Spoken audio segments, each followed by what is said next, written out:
Bonjour à tous, avec l'aide de Dieu, nous allons étudier le Rambam, les lois de Shabbat, le chapitre 25, suite à ce que nous avons appris à la fin du chapitre précédent, l'interdiction de Moukhtse. Moukhtse, c'est tout ce qui a été mis à l'écart avant Shabbat, que les sages interdisent de toucher, pardon, pas de toucher, mais de manipuler, de déplacer le Moukhtse pendant Shabbat. Nous allons apprendre aujourd'hui dans ce chapitre-là, et dans le prochain chapitre aussi, nous verrons des notions de Moukhtse, différentes manières de Moukhtse. On va apprendre le Kli Lartole Heter, Kli Lartole Iso, Moukhtse Mechamat Mius, Moukhtse Mechamat Rison Kis, et des manières d'être métalten la Moukhtse qui s'est permis, etc. Ces choses-là qu'on a dit en hébreu maintenant, on va les expliquer, les développer avec encore d'autres choses dans ce chapitre. Halacha Aleph. Yesh Kli Lartole Heter, il y a des ustensiles dont la fonction ordinaire est autorisée. C'est un ustensile qu'on a le droit d'utiliser pendant Shabbat pour faire le travail qu'on fait en général avec cet ustensile. La raison pourquoi cet ustensile est destiné, eh bien, on peut faire quelque chose aussi avec pendant Shabbat. Kegon, comme par exemple, tout simplement, kos, un verre, lishtot, beau pour boire avec, ou keara, lecholba, une assiette pour manger avec l'assiette, vesakin, l'artorbo, basaropat, un couteau, c'est un ustensile, aussi, donc, il est destiné pour quelque chose qui est permis, pour couper de la viande ou du pain pendant Shabbat, on a le droit de le faire. Vekurnas, un marteau, livtsoa boegozim, pour casser des noix, vekayot sebem, tout ce qui est similaire, donc ça s'appelle un kli shemlar tole heter, un ustensile que son travail est pour quelque chose qui est permis pendant Shabbat. Halacha bet, maintenant, yesh kli shemlar tole isu, il y a un ustensile que son travail est interdit de faire le travail pour lequel cet ustensile est destiné, c'est interdit de le faire pendant Shabbat. C'est l'ustensile avec lequel on n'a pas le droit de faire un travail pour lequel cet ustensile est destiné. Comme par exemple un mortier, une meule, ce qui est similaire.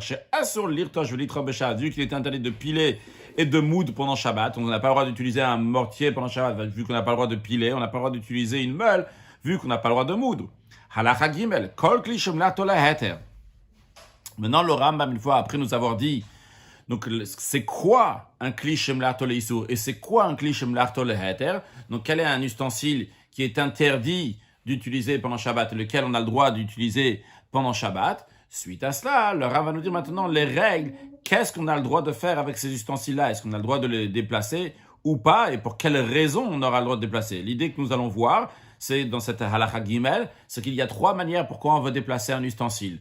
Il peut y avoir pour utiliser l'ustensile, il peut y avoir pour garder l'ustensile. C'est-à-dire qu'on dit garder l'ustensile, qui ne va pas s'abîmer, qui ne va pas être volé, etc. Il peut y avoir une deuxième raison, c'est parce qu'on a besoin de l'ustensile en lui-même pour utiliser l'ustensile. Il peut y avoir une troisième raison, vu qu'on a besoin de l'endroit où l'ustensile se trouve. La première raison, donc ça s'appelle utiliser un ustensile donc pour les tzorech atzmo, pour bishvil atzmo, pour l'ustensile lui-même, pour garder l'ustensile de côté pour pas qu'il va s'abîmer, etc. C'est bishvil atzmo. La manière que si on veut, on a besoin de l'ustensile lui-même, ça s'appelle les goufos. Le gouffre, le corps même de l'ustensile.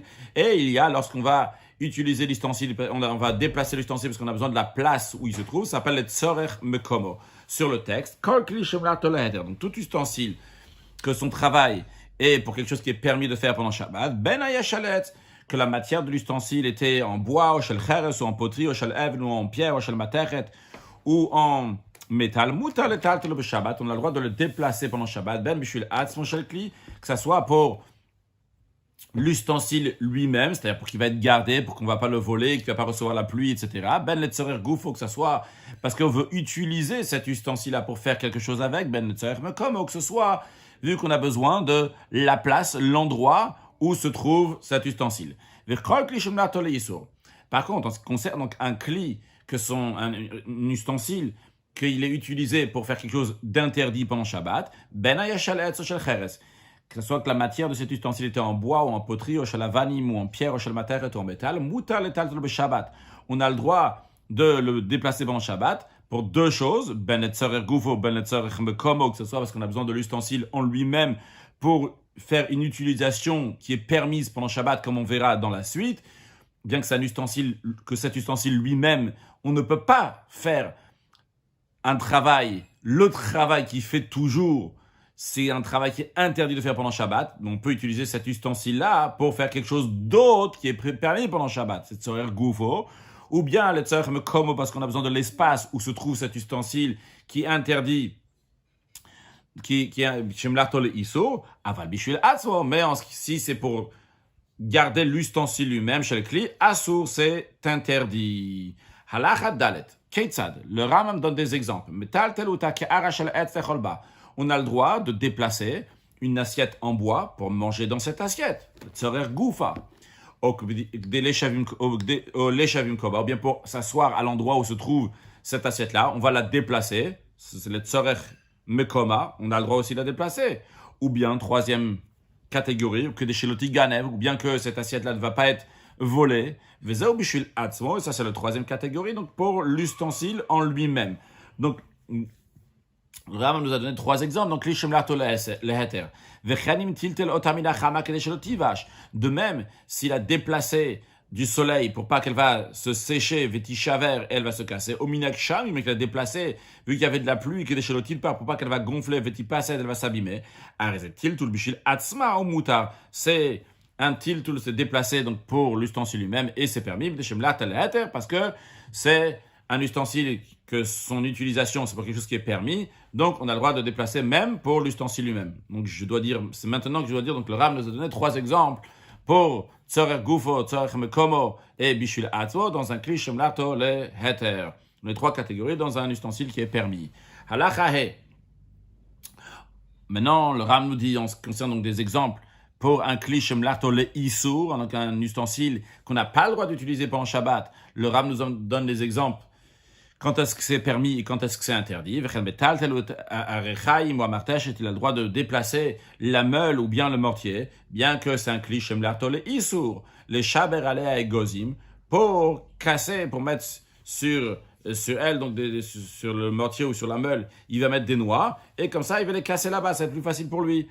Ou bien il prend ses ustensiles, donc le mortier ou bien la meule, et après, comme ça, il va monter sur le lit. Donc ça, c'est le tzorer gufo qu'il a besoin du corps, il a besoin de l'ustensile en lui-même pour l'utiliser, en l'occurrence, donc pour monter sur le lit. Par exemple, ou bien il va déplacer la meule, ou bien il va déplacer le mortier pour s'asseoir à cet endroit-là. Donc, le tzorer gufo, le tzorer mekomo, il a le droit. Il n'a pas le droit de la déplacer pour pas que la meule ou le mortier va se casser.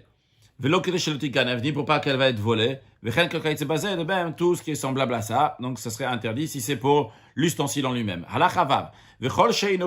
Et tout ce qui n'est pas un ustensile. Donc, jusqu'à présent, on a parlé des ustensiles. Les ustensiles que les heter ou les iso qui sont permis, sont interdits. Maintenant, le Ram nous dit des choses qui ne sont pas du tout considérées un ustensile. Comme par exemple donc des pierres et des pièces d'argent, des kanim, des bâtons, des korot, des poudres, des kayet, c'est même ce qui est semblable. Sur le taltelan, il est strictement interdit de les déplacer, même le tzorer gufam ou le tzorer mekom. Je ne vais pas traduire à chaque fois, vous avez remarqué déjà, je ne traduis pas déjà donc le tzorer gufo, donc c'est pour la chose elle-même, le tzorer mekom, c'est pour l'endroit où on a besoin.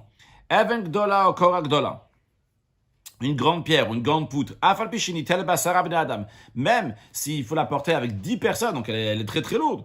Si elle a le statut d'un ustensile, quand il y a un statut d'un ustensile, c'est-à-dire qu'on peut l'utiliser pour faire une certaine chose avec, eh bien dans ces cas-là, on peut l'utiliser, elle est destinée pour ça. Eh bien, on peut la déplacer, même si elle est très lourde et s'il y a besoin de 10 personnes. Daltotabait, les portes d'une maison, afalpichen kelim, ces portes-là, donc, sont des ustensiles. On s'en sert pour ouvrir et fermer.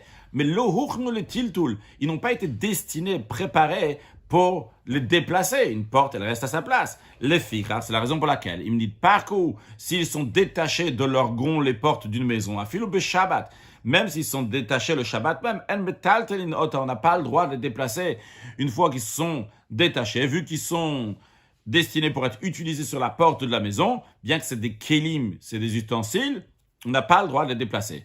De même de la terre, du sable, et le mort, on n'a pas le droit de les bouger de leur endroit, même le tzorer gufa, même komam, vu que ce n'est pas un keli, ce n'est pas un récipient, un ustensile.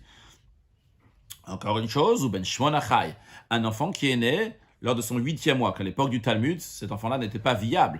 Areuke even, donc pendant Shabbat, il est considéré comme une pierre, vu qu'il ne peut pas vivre. Ve'asor le taltel, on n'a pas le droit de le déplacer. Halacha zayin, mutar le taltel akli, afilu shelo l'tzor tashmisho. On a le droit de manipuler, de déplacer un ustensile. Donc on parle d'un ustensile chez Mlarto le Issour. Donc même, c'est pas pour utiliser l'ustensile lui-même, mais pour faire un travail qui n'est pas fait, que cet ustensile n'est pas destiné pour faire ce travail-là. Keitzad, le Ram donne un exemple. Des exemples. Un homme a le droit de prendre un marteau pour casser des noix. Il ne s'agit pas d'un marteau ordinaire ici, il s'agit d'un marteau de forgeron, un marteau d'orfèvre. Donc il n'est pas fait pour casser des noix. Donc le marteau à la base, c'est un cliché marteau les issour, mais lui, il aura quand même le droit de l'utiliser, vu qu'il va faire quelque chose qui est permis. Kardom, il a le droit donc de prendre aussi donc, une hache, l'artorbodvela, bien que la hache, elle est là pour couper du bois. Lui, il va couper donc des figues qui sont pressées, qui sont comme ça en un gros bloc. Il va couper avec la hache. Megeira, il a le droit donc de prendre une scie, bien qu'une scie c'est fait pour couper du bois. Il va la prendre, la goba et agvina, pour trancher du fromage. Que trancher du fromage, ça c'est oui permis pendant Shabbat, bien que l'ustensile en lui-même est destiné à base pour quelque chose d'autre, mais ici, donc, il s'en sert pour quelque chose qui est permis. Magrefa, de même, peut prendre une pelle qui en général est utilisée pour prendre des cendres. L'igrovba et agrogarot, lui va prendre ça pour faire sortir d'un tonneau des figues sèches. Et arachat vetamazdek, de même, il a le droit de prendre un vent ou bien une fourche. Un vent, c'est une sorte de un morceau de bois dans lequel il y a plusieurs trous comme ça, en général, donc avec lequel on vanne. Pardon, il n'y a pas des trous dans ce vent. On vanne. Si, il y a des. Bon, à voir. Et dans lesquels on vanne le blé. Donc une fourche. La tête aléa ochel katan, pour tendre, donc à manger un enfant, donc avec un espace comme ça à lui donner.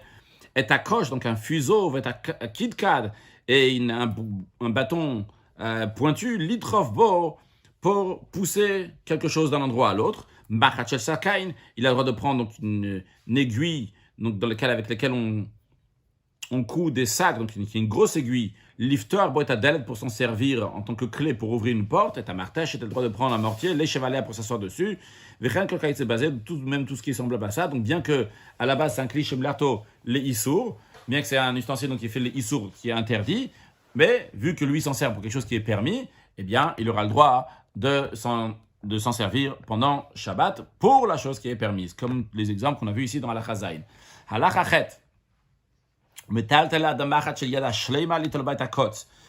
un homme a le droit de déplacer une aiguille à coudre. Donc, une aiguille à coudre donc, de main, ça veut dire une petite aiguille, contrairement à celle de Bachat Sakain qu'on a vu avant, c'est une grosse. Ici, c'est une petite aiguille donc, à coudre avec la main. Hashlema, si elle est entière, donc ça veut dire elle a aussi bien la pointe qui est au bout et aussi bien le chat de l'aiguille. Little Baitakot, il a le droit de la déplacer pour enlever une écharpe qu'il a. Donc, bien qu'en général, c'est une aiguille, c'est fait pour coudre, c'est interdit pendant Shabbat de coudre, donc c'est un cliché mlatole issour. Mais lui, il s'en sert donc pour quelque chose qui est permis, et il a le droit de le faire. Ah ça, c'est si l'aiguille, elle est entière des deux côtés.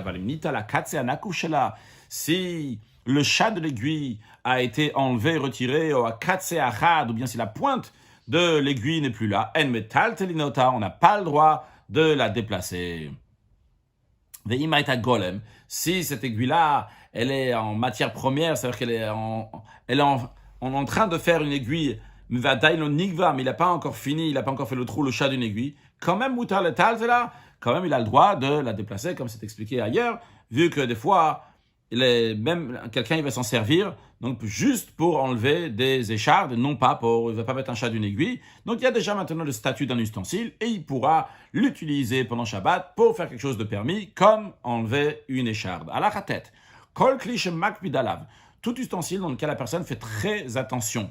Shema ifratu damav. Il a peur que cet ustensile-là va perdre de sa valeur. Kigon kelim amugtsim lisroa. Comme par exemple, donc des ustensiles qui sont mis à l'écart, mugtse, lisroa, qui sont mis à l'écart pour faire de la marchandise. Donc c'est ce qu'on appelle un mugtse mechamat rison kis. Donc c'est un mugtse, quelqu'un il a mis ça à l'écart, il a peur, donc il reste son kis, sa poche va manquer, c'est-à-dire qu'il va manquer quelque chose que la valeur va diminuer. Dans cet esprit-là, il y a aussi donc les ustensiles qui coûtent très cher, qui ne sont pas faits pour vendre, mais chez Marc Pidalem, que la personne fait très attention, chez il passe de peur qu'ils vont s'abîmer si on va les utiliser.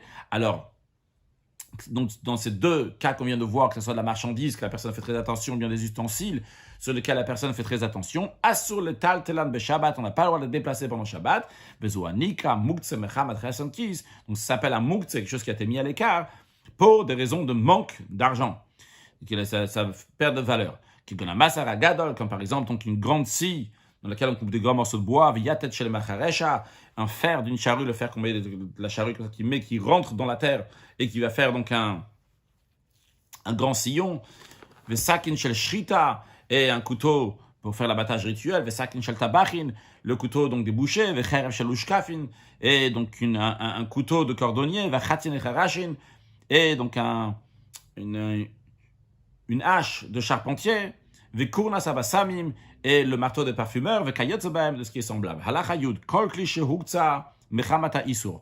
Tout ustensile donc qui était mis à l'écart à cause du fait d'un interdit.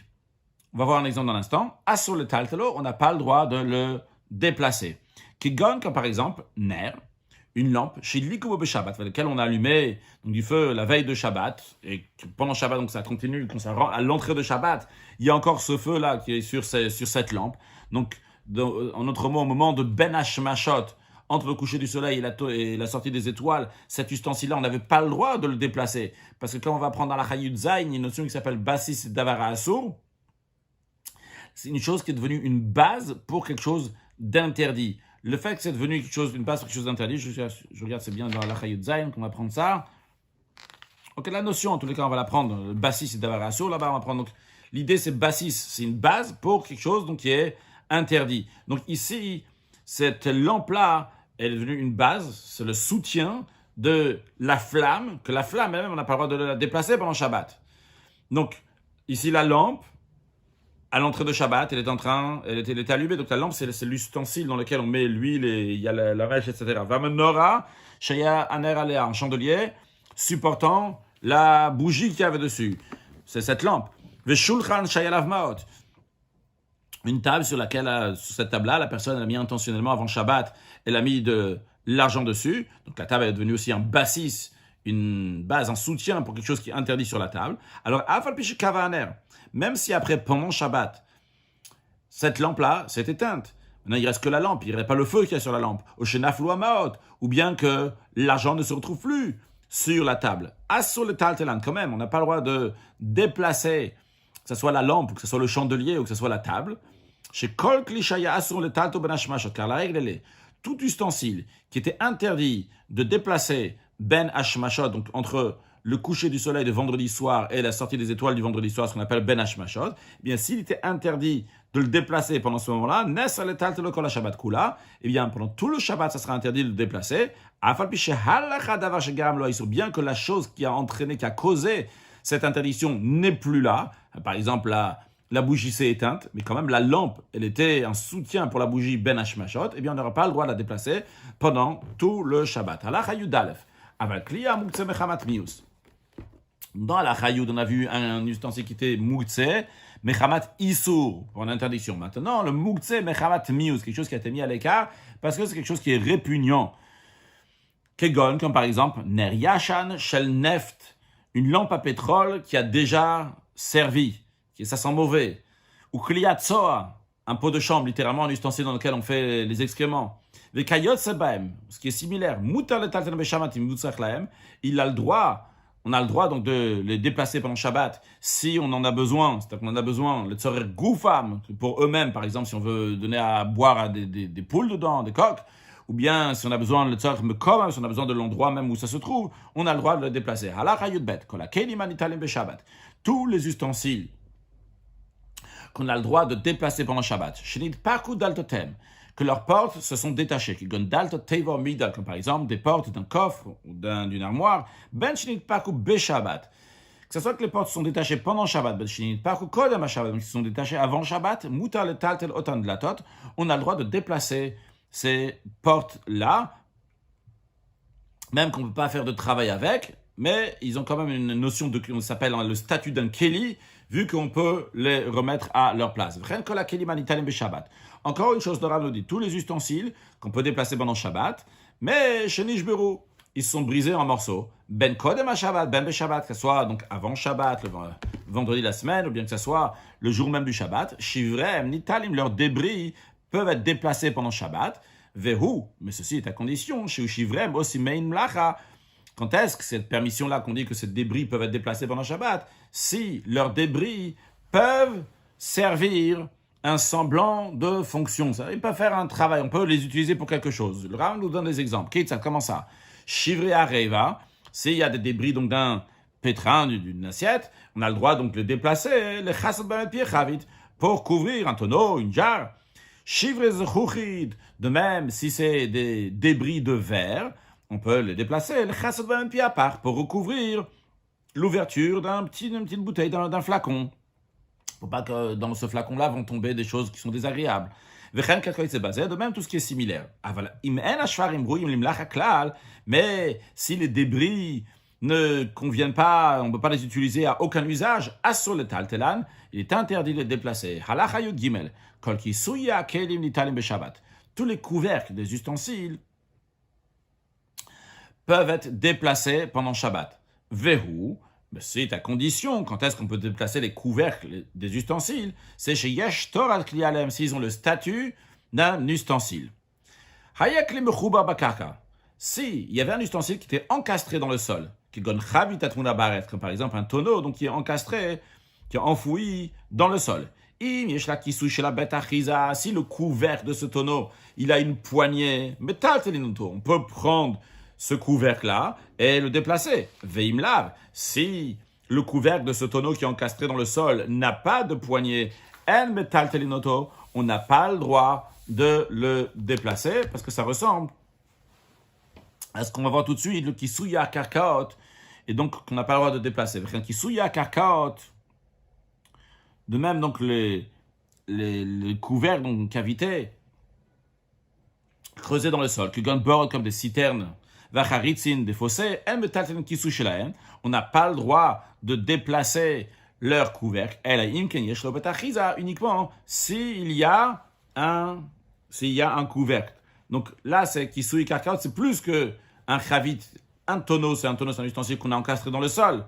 Et le kisui karkaot, c'est quand on parle d'une citerne, c'est à la base dans le sol, donc c'est encore plus qu'un chavit. Mais on a interdit, ce qu'on a vu juste avant, on a interdit de déplacer un couvercle de tonneau qui est encastré dans le sol, de la même manière qu'on interdit de déplacer un couvercle d'une citerne s'il n'a pas de poignée.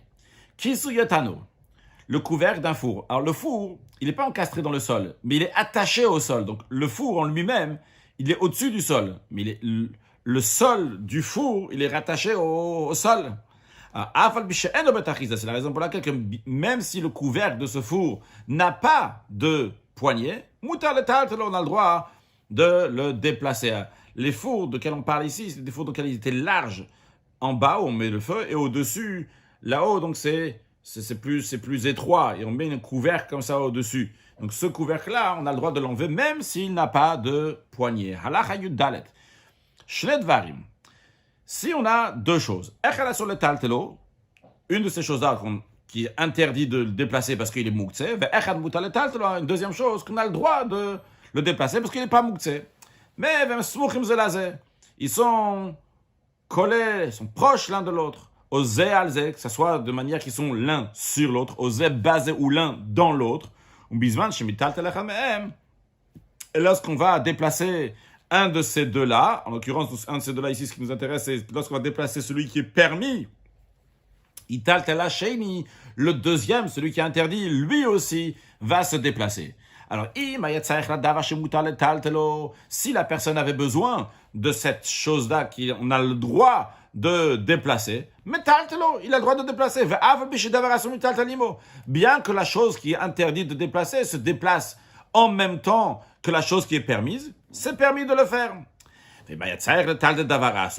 Alors, c'est par contre, s'il avait besoin de déplacer la chose qui est interdite, il n'a pas le droit d'utiliser la chose qui est permise pour déplacer la chose qui est interdite. Il faut que son intention, elle compte ici. C'est qu'est-ce qu'il a besoin. S'il a besoin de la chose permise, eh bien à ce moment-là, il peut prendre la chose qui est interdite aussi avec. Mais s'il est obligé de la prendre. Par contre, si son intention, c'est pour la chose qui est interdite, même qu'il prend la chose permise, il n'aura pas le droit. Halakha Tetvav, le Rav nous donne un exemple. Keitzad, Paga, une fille qui n'est pas encore mûre, pour la faire mûrir, il la mettait dans Shayetmuna Beteven, elle l'a enfouie dans de la paille. La paille, en général, c'est fait pour combustion, pour le brûler, pour faire du feu avec. Mais la figue, c'est ce qui l'intéresse maintenant. La figue, elle n'était pas mûre. Et maintenant, elle est devenue mûre. Encore un cas avant de dire la lacha. Vacharara. Un instant. Oui, vacharara shaital gabe gechalim. Ou bien un gâteau qui se cuit donc sur des braises. Et donc, c'est la raison pour laquelle que ce gâteau était sur des braises. Donc, on l'a mis avant Shabbat pour qu'elle va continuer à cuire. Et on a le droit donc de prendre ce gâteau-là. Mais les gechalim, les braises en eux-mêmes, on n'a pas le droit de les déplacer pendant Shabbat. Qu'est-ce qu'il fait? Tochavan bekosh. Oh, bekidkad. Donc, il va les piquer comme ça. Il va les prendre avec un fuseau. Ou bien avec un bâton qui est pointu. Et Vednotlan, et il les prend. Bien que la paille, quand il y a la figue qui est là-bas, ou bien le gâteau qui est dans les braises donc vont se remuer au moment où il le prend, eh bien quand même, il a le droit de le faire. Parce que c'est un tiltoul. Pour quelque chose, on est en train de déplacer quelque chose, pour quelque chose qui est permis. Il est vrai que quelque chose d'autre va se déplacer, mais lui, il prend uniquement ce qui est permis. De même un navet ou des radis qui étaient enfouis dans de la terre pour qu'ils vont se préserver. Ou miktsat, on ne parle pas donc qu'ils ont poussé. Ils ont déjà poussé, on les a déjà cueillis, on les a mis dans de la terre pour les préserver. Miktsat et alemegulin, et il y a une partie donc des feuilles de ce navet ou des radis qui est découvert, donc il va à l'extérieur donc de la terre. Eh bien, Shamtam be Shabbat be Aleshelain, il peut le tirer de la terre pendant Shabbat avec leurs feuilles. Bien que la terre va se secouer. Encore une fois, parce que lui, il prend la chose qui est moutard, qui est permise de déplacer, bien qu'il y a quelque chose d'autre, la terre, qui est interdit de déplacer. Lui, il prend ce qui est permis de déplacer. Avalimaya kikar, tinok, al gabe even. S'il y avait du pain ou un enfant, que ce soit le pain ou que ce soit donc l'enfant, on a le droit de le déplacer pendant Shabbat. C'est le pain ou l'enfant était posé al gabe even sur une pierre ou al gabe akor sur une poutre. Il ne va pas déplacer la pierre ou la poutre avec le pain ou l'enfant qui est dessus, bien qu'il prend quelque chose qui est permis aussi. De même tout ce qui est semblable. Un homme a le droit de prendre son fils dans les bras lorsque son fils le languit. Quel est le problème? Évidemment, on peut. Mais là, l'enfant va even biyado. Il a une pierre dans la main. La pierre, elle est moukse. Est-ce que le papa, il peut prendre son fils, son petit bébé, il est en train de pleurer, il veut son père dans les bras, il veut que son père le prenne dans les bras, mais l'enfant, il a une pierre. Eh bien, il a le droit de le prendre dans les bras, bien que l'enfant, il a une pierre, qui est moukse. Avalot dinar. Mais si l'enfant, il a un dinar, une pièce d'argent, le papa n'a pas le droit de le prendre dans les bras si son fils le languit. Pourquoi pas? Pourquoi pas? C'est quoi la différence avec la pierre? La différence est simple. J'ai mis pour la dinar, si l'argent va tomber, le père, il va le ramasser. Si la pierre, elle tombe, le père, il ne va pas ramasser ça. Par contre, c'est de l'argent, il va ramasser l'argent. Kalkala, shaitan de kuva. Un panier perforé. Et il a bouché le trou du panier avec une pierre. Non, avant Shabbat. Moutar le taltala. On a le droit de déplacer ce panier-là pendant Shabbat. Donc le panier n'est pas devenu un bassis d'avarasso, n'est pas devenu un soutien pour quelque chose qui est interdit vu qu'il a une pierre. Pourquoi pas? Il y a une pierre. La raison elle est parce que la pierre elle est devenue comme une paroi de ce panier. Elle fait partie du panier, donc il n'y a pas du tout de moukse ici. Haïta kalam le aperot. Non, s'il y avait un panier, on parle d'un panier qui est entier, et dans lequel il est rempli de fruits. Via even betoch aperot. En plein milieu de ces fruits qui sont dans le panier, il y a aussi une pierre là-bas. Alors, lui, maintenant, il veut se servir des fruits. Est-ce qu'il a le droit de déplacer ce panier ou pas? Si ces fruits-là étaient humides, et ça, c'est juste qu'ils étaient humides, donc ils sont tendres. Et le problème, il est que si on va les mettre par terre, ils vont se salir, ils vont s'abîmer. Kigonanavim, vetutim, comme par exemple des raisins et des murs, traduit en hébreu moderne, tutim des fraises, d'après le Ram, j'ai vu que certains disent tutim c'est des murs. Donc il les prend comme elles sont, ça il prend le panier avec la pierre et les fruits qui à l'intérieur. Pourquoi il peut tout renverser et remettre les fruits à l'intérieur sans la pierre? Pourquoi il ne fait pas ça? La raison elle est, chez Mienaer à Perot, s'il va renverser du panier tous les fruits, ils vont se salir avec la terre, avec le sol. Ou bien comme Hefsed le gazo. S'il y a une perte, les sages n'ont pas décrété de ne pas déplacer donc ce qui est interdit avec le heter, avec ce qui est permis, il peut prendre donc cette chose qui est interdite, la pierre qui se trouve avec les fruits dans ce panier. Halacha Yudzain, Chavit Shachach Even Alpia, un tonneau, dans lequel il y a des choses qui veut se servir pendant Shabbat. Et lui, avant Shabbat, par oubli, il a laissé une pierre sur l'ouverture de ce tonneau. Maintenant, il veut se servir pendant Shabbat de ce qu'il y a dans le tonneau. Qu'est-ce qu'il fait? Matal Sida. Il va incliner le tonneau sur le côté, Veinofelet, et la pierre va tomber, comme ça il pourra prendre donc, le vin qui est dans le tonneau. Donc ce Ram veut nous dire ici, c'est que ce tonneau-là n'est pas devenu un bassis et d'avarasso, n'était pas un soutien pour quelque chose qui est interdit, parce qu'en général le soutien pour quelque chose qui est interdit, le soutien en lui-même reste interdit pendant Shabbat, comme on l'a vu avant. Donc ici, ce tonneau donc n'est pas devenu interdit. Cette personne-là donc a oublié la pierre sur le tonneau, il peut l'enlever pendant Shabbat en inclinant le tonneau. Haïta ben achaviot, imaginons que ce tonneau-là était entre d'autres tonneaux.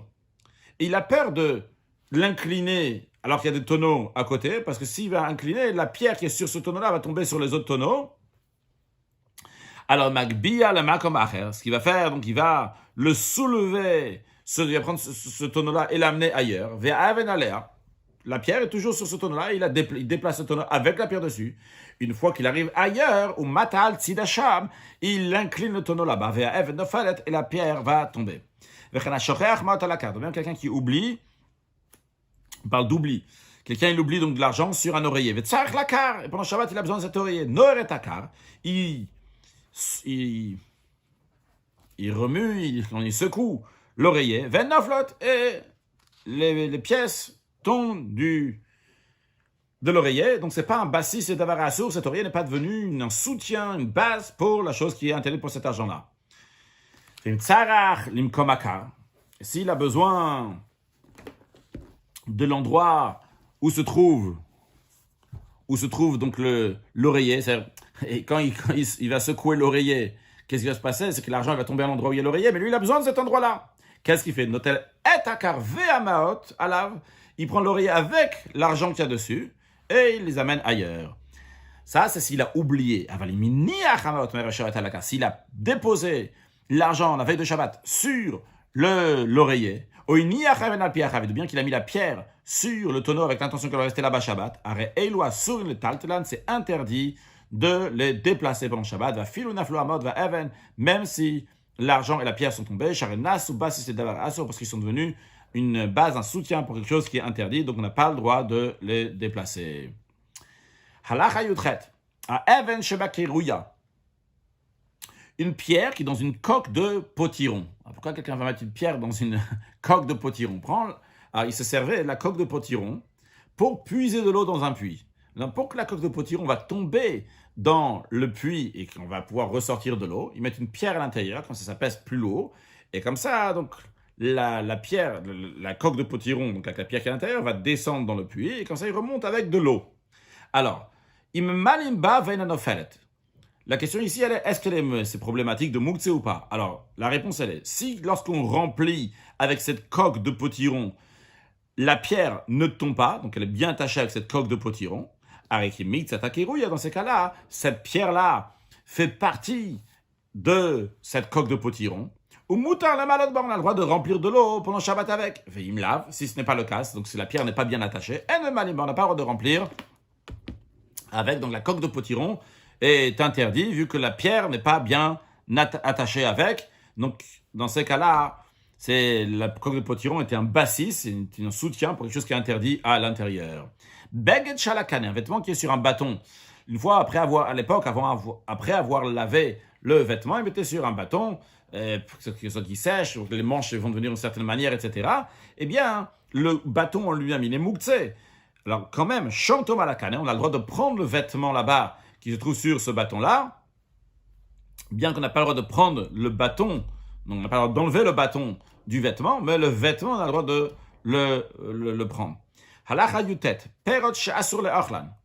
Des fruits qui sont interdits à la consommation. Le Rambam va nous dire ici donc différentes choses qui n'ont pas été faites avec la conformité de ce que la Torah elle dit, qui fait qu'on n'a pas le droit de les manger, qui comme perot she'nanu sarim, par exemple, donc des fruits dont les dîmes n'ont pas été prélevés, même si c'est des dîmes qu'uniquement les sages ont interdit de les manger tant qu'on n'a pas prélevé ces dîmes-là, ou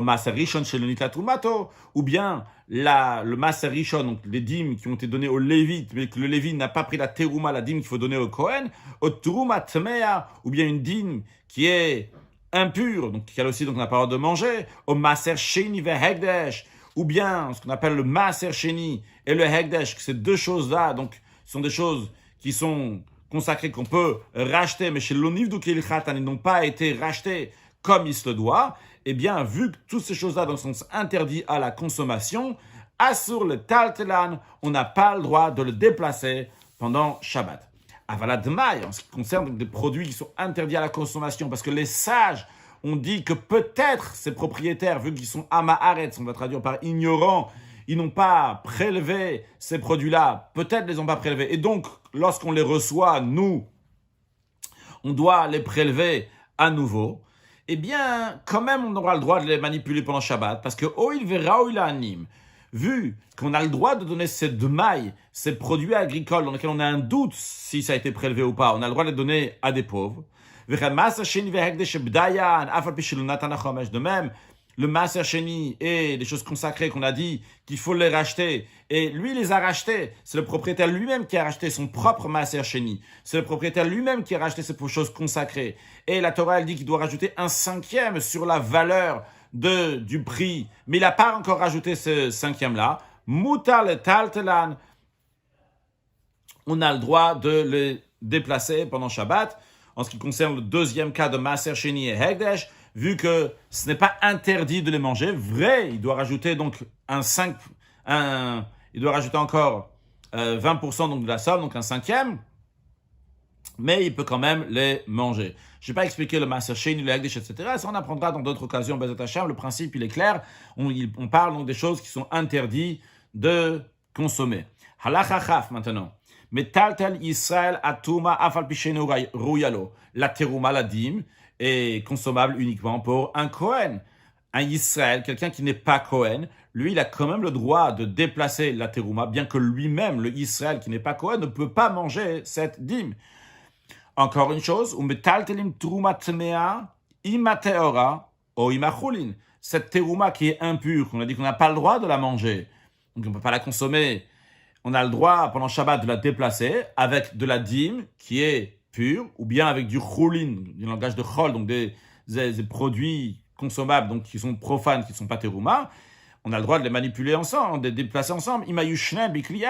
Si les deux étaient dans le même ustensile, c'est-à-dire dans le même ustensile, j'ai de la terouma, de la dîme qui est impure et de la dîme qui est pure, j'ai le droit de les déplacer ensemble. Ou bien si j'ai de la terouma qui est impure avec des choulines, donc des produits consommables, eh bien, j'ai le droit de les déplacer ensemble. Dans quel cas ça s'applique, on a le droit de faire ça. Dans un cas où la terouma qui est pure se trouve en dessous. Donc, il ne peut pas le sortir, tout enlever de ce qu'il y a dans ce panier ou dans cet ustensile. Pourquoi? Parce que c'est des fruits qui vont se salir, ils vont s'abîmer. Si on va tout renverser sur le sol, chez Minev, s'il va les renverser, il va renverser tout ce qu'il y a dans l'ustensile sur le sol, ils vont s'abîmer. C'est la raison pour laquelle qu'on permet de déplacer les deux en même temps. Si c'était des noix et des amandes, des choses semblables, donc qui sont dures et qui ne vont pas s'abîmer si on va les mettre sur le sol. Donc, ces cas-là, il va renverser tout ce qu'il y a dans l'ustensile, et il va prendre la terouma qui est pure, ou bien les produits consommables qui ne sont pas terouma, mais qui sont consommables pour tout le monde. Il laisse sur le sol, il laisse donc ce qui est impur. Maintenant, s'il a besoin de l'endroit où se trouve l'ustensile, imaginons que c'est oui des noix ou des amandes qui sont à l'intérieur, donc il y en a de la terouma qui est impure, il y en a des choses qui sont consommables. Maintenant, s'il va tout renverser ici, mais à cet endroit-là, il a besoin de tzorech mekomo, il a besoin de cet endroit-là. Alors, ben shator ala mal, ben shait ala mat, dans ce cas-là, que même si la tehora, ce qui est pur, donc ce qui est consommable, se trouve au-dessus de l'ustensile, quand même, il peut tout prendre, tout ce qu'il y a dans l'ustensile en une seule fois, vu que de toute façon, il aura besoin de l'endroit, donc il ne veut pas ça sert à rien de le renverser ici, vu que tzorech mekomo, s'il a besoin de cet endroit-là, il a le droit de le déplacer ailleurs. Allah chachafalef. Midbar shalavalim. Une rangée de pierres qui sont destinées pour construction. Mais lui, la personne, elle a eu l'attention dans la journée, c'est-à-dire avant Shabbat, il a déjà pensé qu'il va s'en servir pour s'asseoir sur ces pierres-là, plutôt que la construction. Imlimdum, s'il les a positionnées avant Shabbat, pour que pendant Shabbat, on va pouvoir s'asseoir dessus. Mutar le lendemain, donc le jour de Shabbat, on a le droit de s'asseoir dessus, parce que le fait même de les avoir positionnés, eh bien, ça leur donne un statut d'un keli, d'un ustensile. Veimlav, s'il les a pas positionnés, à source, c'est interdit de les manipuler, de déplacer pendant Shabbat, vu qu'en général, c'est fait pour construire et non pas pour s'asseoir dessus. Chariyot shaldek, en ce qui concerne des branches de palmier durcies chez Gerdan les Eitzim qui les a coupées pour du bois. Quand il les a coupées pour du bois, c'est pour réchauffer le four avec ce bois-là. Donc, il n'y a pas un statut de keli, d'ustensile sur ces morceaux de bois. Mais venim lachala mere Shabbat yeshiva. À la veille de Shabbat, il a dit, c'est vrai que je les ai coupés pour du bois pour mon four, mais je vais les utiliser pour m'asseoir dessus pendant Shabbat. Eh bien, mutar le taltelan, le fait même d'y avoir pensé suffit pour pouvoir les déplacer pendant Shabbat, parce que maintenant, ils ont un statut de keli. Vechen, de même, im yashav alem beodium, même s'il n'a pas pensé une intention particulière pour ces morceaux de bois, mais il s'est assis sur ce morceau de bois qu'il avait coupé pour le four, il s'est assis avant Shabbat, mutar le taltelan pendant Shabbat, il a le droit de le déplacer, parce que contrairement aux pierres qui sont faites pour construire, ici, donc ces morceaux de bois durcis de palmier, c'est l'habitude de les utiliser pour s'asseoir. Donc, que ça soit le fait d'y avoir pensé seulement, ou le fait seulement de s'y être assis dessus, eh bien, ça permet, pendant Shabbat, de le déplacer, vu que maintenant, c'est un statut de keli. Halakha chavbet, hakash alamita. Si quelqu'un, donc il y avait de la paille, chez lui, il avait de la paille sur un lit. Mais lui, il n'a pas mis cette paille-là pour dormir dessus. Il voulait faire quelque chose d'autre avec cette paille. Et pendant Shabbat, il a dit, tiens, je vais l'utiliser pour dormir dessus. Mais non, le truc, c'est que cette paille-là, elle est en morceaux, c'est un gros morceau comme ça, et c'est désagréable de dormir sur un gros morceau de paille. Donc, ce qu'il veut faire maintenant, c'est l'étaler sur le lit. Eh bien, l'oyenano biyado, il n'a pas le droit de le bouger, et donc il n'a pas le droit de le bouger, de le déplacer avec ses mains. Enfin, mais il a le droit de le faire avec son corps, mais non pas avec ses mains, sans le toucher avec ses mains. Si c'était consommable, cette paille-là elle était faite pour qu'un animal va la consommer, il a le droit donc de le déplacer pendant Shabbat, vu que c'est pour un animal, donc c'est pas mouktsé, vu que c'est pas mouktsé, il a le droit de le déplacer, donc même avec ses mains. Même s'il y avait sur cette paille-là, il y avait un oreiller ou bien un drap ou quelque chose de semblable donc avant Shabbat. Mais nano beyado, il a le droit donc de déplacer cette paille-là, donc même avec ses mains. Parce que le fait d'avoir que cet oreiller ou ce drap se trouve dessus, c'est comme si donc comme s'il s'était assis dessus, comme s'il était allongé dessus. Donc avant Shabbat, que ça permet donc que ce cache, cette paille-là, on va s'en servir pendant Shabbat. Encore un cas. Quelqu'un qui fait remplir donc une caisse de terre chez lui à la maison. Cette caisse de terre-là, elle est pour recouvrir, que ce soit une cracha, que ce soit des excréments. Donc, il veut couvrir ça avec. Alors, si il a mis de côté la veille de Shabbat, c'est-à-dire qu'il n'a pas mis comme ça en plein milieu de la maison. Si on met en plein milieu de la maison, on peut penser donc c'est pour les gens qui vont pétiner dessus, pour mettre un peu partout. Mais il a mis de côté, donc ça montre que son attention, c'est pour s'en servir à la maison. Bien, mais Shabbat, il a le droit donc de déplacer cette terre-là qui se trouve dans cette caisse pendant Shabbat, ou qu'il a mis de côté pendant Shabbat, et il peut faire donc tous ses besoins, tout ce qu'il a besoin avec cette terre. Halakha Chav Gimel. Asur le vatel kli mechano. Il est interdit d'annuler le statut d'un ustensile de la raison pourquoi il a été destiné. Pourquoi? Parce qu'il ressemble à quelqu'un ça ressemble à démolir quelque chose. Il y avait un ustensile. Et maintenant, j'ai fait que cet ustensile-là, il devient moukse, comme on va voir dans les exemples dans un instant. Et maintenant, j'ai plus le droit, je peux plus utiliser cet ustensile. Donc, comme si j'avais démoli cet ustensile. Le Rav donne un exemple. Comment ça? Le iten klita chataner beshabbat le kabel et hashem en notef. Il faut pas qu'il mette un ustensile sous une lampe pendant Shabbat pour recevoir l'huile qui va couler. Cette huile-là, elle est interdite. Shashem en shebaner. Asur le tatelo. L'huile qui est dans la lampe, on n'a pas le droit de la déplacer pendant Shabbat, vu qu'elle est là, il y a une bougie qui est allumée avec. Ou que Paul Lakli. Maintenant, lorsque cette huile-là, qui est interdite, va tomber dans l'ustensile que la personne l'a mis sous la lampe, il est asserti tout la Kli Shayamuta. L'ustensile que jusqu'à présent j'avais le droit de déplacer, maintenant ça va être interdit de le déplacer. Donc j'étais mevat avec l'imechano, j'ai annulé l'ustensile de sa destination qui était permis pendant Shabbat. Maintenant il devient interdit, c'est interdit de faire ça pendant Shabbat. De même tout ce qui est semblable. Le Ram nous dit, vu que c'est interdit d'annuler un ustensile de la raison pour laquelle il était destiné de le rendre moukts, c'est le fir, c'est la raison pour laquelle on n'a pas le droit de mettre un ustensile sous la poule qui va accueillir l'œuf que la poule va pondre, vu que l'œuf que la poule va pondre, il est interdit pendant Shabbat, donc l'ustensile qui accueille cet œuf va devenir mouktsé. Par contre, aval kofe ou akli alea, c'est la poule donc a fait un œuf, il a le droit de mettre un ustensile sur l'œuf. Vechen kofe akli al kol davasha sur le taltel de même, on peut mettre à l'envers, donc on peut mettre un ustensile sur toute chose qui est interdit de déplacer. Pourquoi? Parce que tu n'as pas annulé l'ustensile.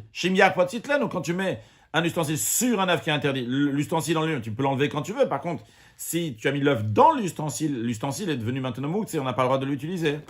On a le droit de mettre un ustensile sous l'eau de pluie qui fuit du toit.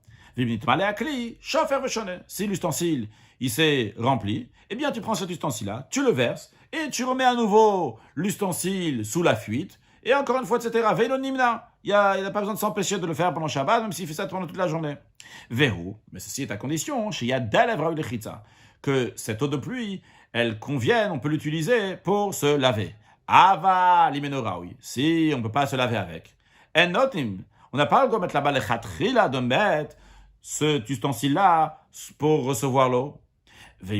Si la personne a quand même mis l'ustensile pour recevoir cette eau de pluie qui n'est pas utilisable, qu'on ne peut pas se laver avec, quand même,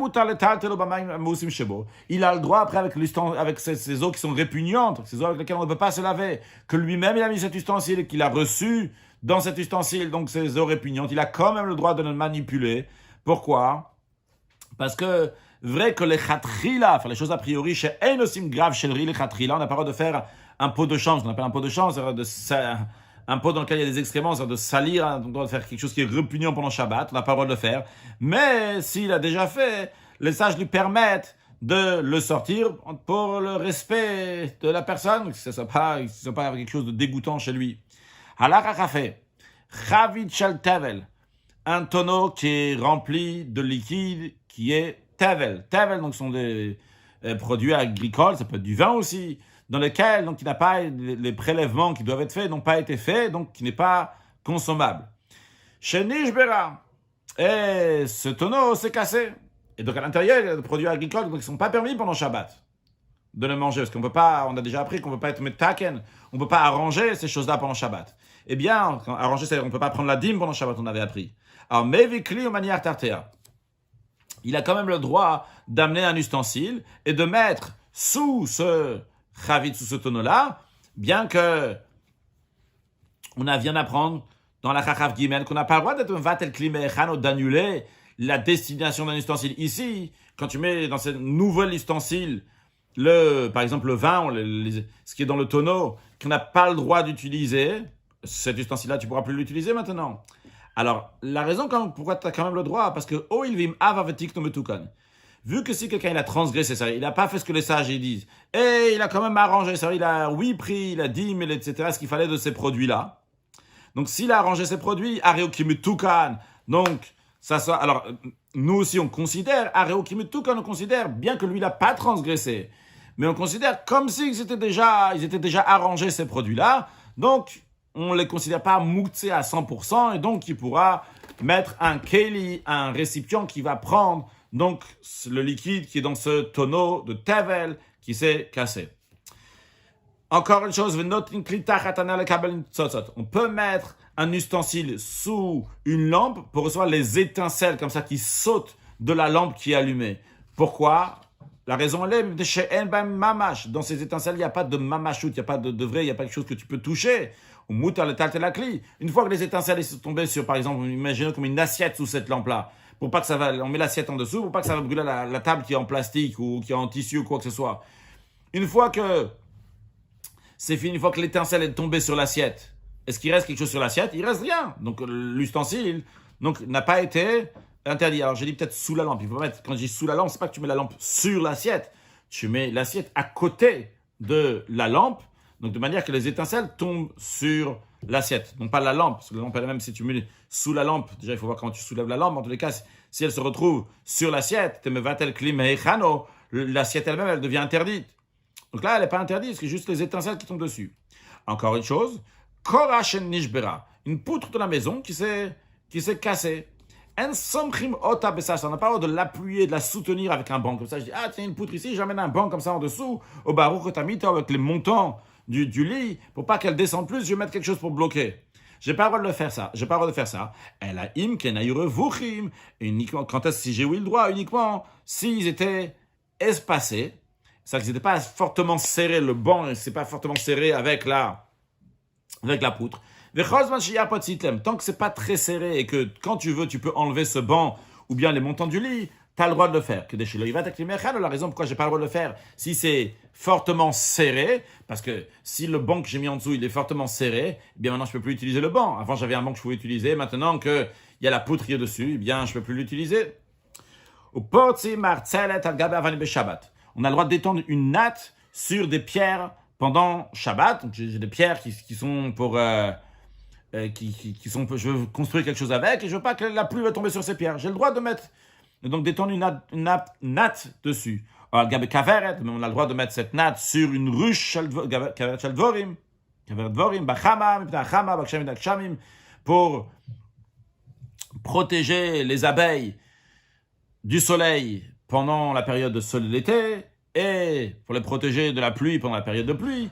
Au bilvat, chez le kavan sous la condition qu'il n'a pas l'intention de capturer les abeilles en mettant cette natte dessus. Sharen note là, vu qu'il peut reprendre cette natte quand il veut, donc il n'a pas annulé la destination de cette natte. Cette natte là pourrait être utilisée encore dans la suite.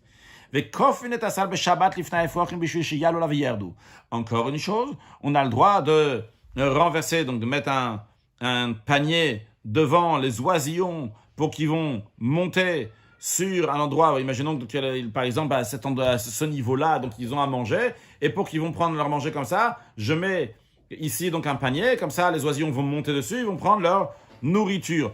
Bien que quand ils sont en train de monter sur ce panier-là, eh bien, ce panier-là ne peut pas être utilisé parce qu'il y a des oisillons dessus. Mais comme on a le droit, on aura le droit de manipuler, de déplacer ce panier-là dès que ces oisillons vont descendre. Devant tout ce qui est semblable. Un